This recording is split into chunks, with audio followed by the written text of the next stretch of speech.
మలి సర్కారు చేస్తున్న మూసీ సుందరీకరణ పనులు వద్దని మధుపార్కు అపార్ట్మెంటోళ్ళు 3 దినాల బట్టి నిరాహార దీక్ష చేస్తున్నారు కదా.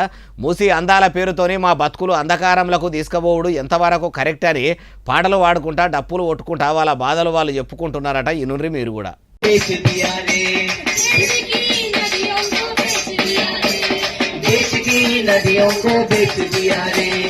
तोड़ दिया काट दिया जला दिया रे भैया जला दिया रे बहना जला दिया रे देश की पर्वत को खा लिया रे देश की पर्वत को खा लिया रे देश की पर्वत को खा लिया रे.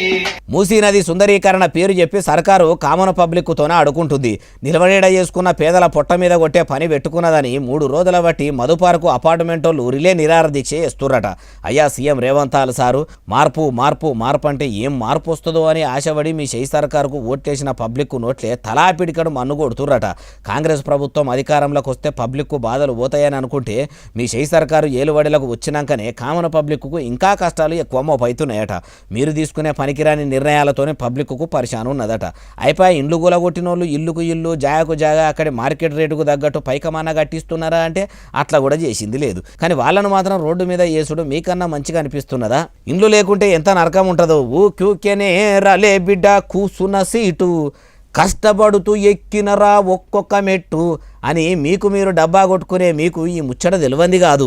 మీ ముఖ్యమంత్రి కుర్చీలకెళ్ళి కూడా ఒక్కపారే మిమ్మల్ని దించుతే మీకు కూడా ఎంత బాధ ఉంటుందో మీకు తెలియంది కాదు. మీ బాధ లెక్కనే వీళ్ళ బాధ కాదా?